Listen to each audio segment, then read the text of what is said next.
Fadilah yang kedua, tidak ada satupun surat selain Ar-Rahman yang diulang-ulang satu kalimat sebanyak surat Ar-Rahman. Tidak ada. 31 kali Allah mengulang kalimat fabi'ayyi ala'i rabbikuma tukazziban. Nikmat, maka nikmat Tuhan yang mana, wahai jin dan manusia, yang kalian dustai. Tukazziban memakai kalimat untuk dua orang. Wahai kalian berdua. Siapa berdua ini? Yaitu jin dan manusia. Jadi Allah SWT menjadikan target pembicaraan kepada jin dan manusia. Kalimat ini, ada yang unik pada kalimat ini. Jumlah yang diulang 31 kali. 31 kali. Lalu kemudian ketika dihitung, ini salah satu mukjizat Al-Quran. Ketika Allah menyebutkan kalimat Ar-Rahman di awal, itu Ar-Rahman punya 6 huruf. Alif, Al, Ra, Ha, Mim dan Nun punya 6 huruf. Dan ketika ditutup dengan ayat yang terakhir, Tabarakasmu Rabbika Zul Jalali wal Ikram, itu mempunyai 25 huruf. Para ulama mengatakan antara pembuka dan penutup 6 ditambah 25 ternyata sama-sama dengan jumlah penyebutan fabi'ayyi ala'i rabbikuma, yaitu sama-sama 31 kali. Jadi jumlah bilangannya sama, 31, dan diulang jadi dalam itu 31. Dan kemudian kalau kalimat itu sendiri fabi'ayyi ala'i rabbikuma tukazziban, itu dimulai pada ayat ke-13 dan jumlah hurufnya ada 18. Fabi'ayyi itu dari fa, ba, alif dan seterusnya, itu ada 18 huruf. Dimulai pertama sekali pada ayat ke-13. Ketika dijumlahkan 18 tambah 13 juga berjumlah 31. Dan diulang-ulang ayat ini juga 31 kali. Inilah salah satu mukjizatnya kalam Allah.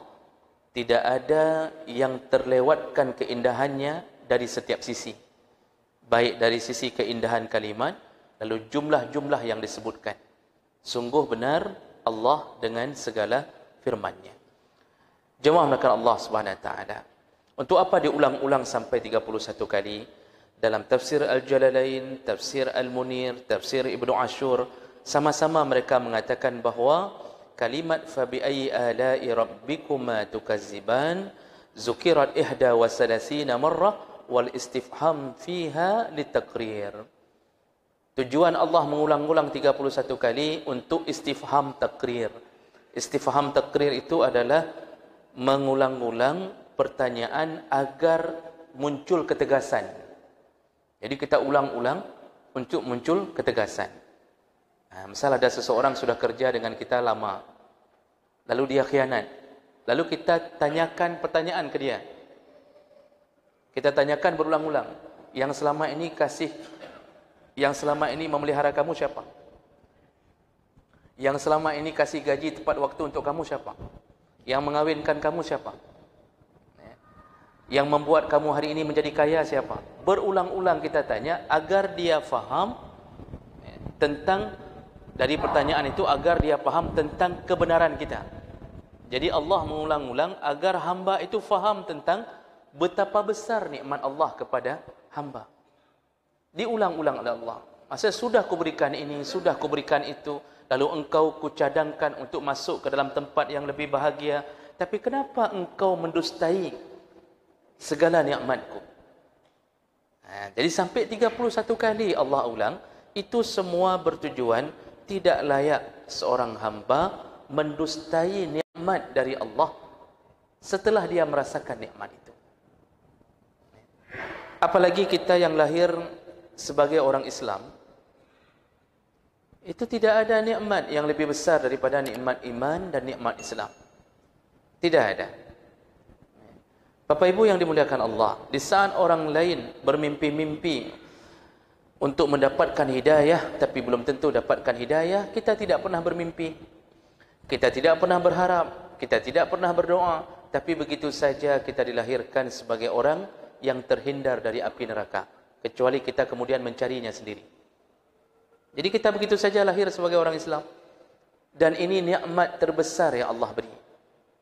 Nikmat terbesar. Sayangnya kadang-kadang setelah kita mendapatkan hidayatul irsyad, kita menghilangkan atau tidak mendapatkan hidayatul taufiq. Jadi hidayah itu ada dua. Hidayatul irsyad, hidayah memberi petunjuk. Jadi kita ini alhamdulillah dapat hidayatul irsyad, dapat petunjuk jalan yang lurus, lahir dari perut muslimah. Jadi kalau dalam Al-Quran kan Allah mengatakan kafir masuk neraka, kafir neraka, ada azab neraka dahsyat sekali begini dan begini. Yang Allah sebutkan kafir, khalidina fiha, kekal selama-lama dalam neraka. Tapi belum apa-apa Allah sudah menghindarkan kita dari neraka dengan cara memberi hidayatul irsyad. Kita sudah Islam. Ini cara Allah pertama untuk menyelamatkan kita. Tidak kita minta. Tapi sayangnya kemudian kita tidak mendapatkan, sebahagian kita tidak mendapatkan hidayatul taufiq, yaitu petunjuk menguatkan al-irsyad. Islam, semayang hana. Islam tapi maksiat jalan terus. Islam tapi munafik. Nah, ini tidak mendapatkan taufiq. Dia tidak ada kekuatan untuk membantu hidayah pertama. Maka jadilah orang Islam yang ahli maksiat. Nanti apa yang terjadi? Maka dia akan mencicipi neraka Allah sebelum masuk ke dalam surga, itu pun kalau diizinkan oleh Allah. Nah, ada hadis yang menyebutkan kalau mukmin pernah, artinya beriman, yakin Allah sebagai Tuhan, tapi dia tidak mengamalkan amalan sebagai seorang mukmin, dia masuk neraka lalu dibakar oleh Allah sesuai dengan jumlah dosanya, sesuai dengan besar dosanya, dibakar oleh Allah, terus dibakar sampai selesai dosa-dosanya gugur dengan pembakaran itu, baru dia mati benaran. Hadis dari Syaddad bin Miqdam. Jadi kita ini orang Islam yang ahli maksiat, itu dibakar Allah terus berulang-ulang sampai ujungnya sudah cocok dengan jumlah dosa, baru mati benaran. Itu yang disebutkan dalam hadis. Jadi pembakaran awal tetap la yamut fiha wa la yahya, tidak mati tidak hidup, tidak mati tidak hidup, terus dibakar Allah, sudah selesai seimbang dengan dosa, baru mati, dan kita menjadi arang di punggung neraka. Menjadi arang, tidak lagi merasakan siksa. Kata Rasulullah. Nanti baru Allah mengangkat orang-orang yang masih mengakui Allah sebagai Tuhan, diangkat oleh Allah, lalu dimasukkan ke dalam telaga Al-Kautsar, dimandikan, maka mereka tumbuh menjadi seperti kacang tumbuh, ya, berwarna coklat kekuning-kuningan. Kalau putih tidak bisa lagi, karena sudah gosong. Lalu kemudian baru dimasukkan ke dalam surga, dan di dahi mereka tertulis Jahannamiyun, ex Jahannam. Begitu keterangan Nabi. Berbeda dengan orang kafir. Orang kafir tidak pernah menjadi arang. Dibakar hampir mendekat ke mati, lalu dihidupkan lagi, baru hidup, dibakar lagi, khalidina fiha, selama-lama. Maka beruntunglah kita telah berada di nikmat terbesar, yaitu nikmat iman dan Islam. Makanya Allah mengulang-ulang sampai 31 kali agar kita sadar bahawa kita ini hidup di dalam nikmat.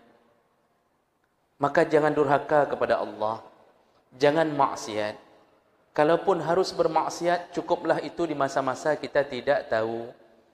Cukuplah menjadi ahli kredit di saat kita belum tahu. Sekarang sudah tahu, taubat. Ini ada yang jamaah terus-terusan tapi tidak taubat-taubat. Pengajian di mana-mana tapi taubat tidak. Pengajian ikut tapi di kantor korupsi juga. Pengajian ikut tapi dalam grup WA tetap adu domba. Pengajian ikut, temenak ubin naik. Temernak caci maki tetap di mulutnya. Jadi kita tidak taubat. Jadi ada orang yang taubat kadang-kadang hanya pada satu dosa, tapi tidak taubat pada dosa yang lain. Inilah berarti kita termasuk orang-orang yang mendustakan nikmat. Sudah diselamatkan Allah, tapi kita ingin menghujamkan diri kita ke dalam api neraka. Jadi jemaah melakukan Allah Subhanahu Wa Taala, ini fadilah kedua. Kenapa Allah mengulang-ulang 31 kali dan tidak ada surat lain yang lebih banyak ulangan ini kecuali surat Ar-Rahman, membuktikan begitu besarnya nikmat Allah Subhanahu Wa Taala.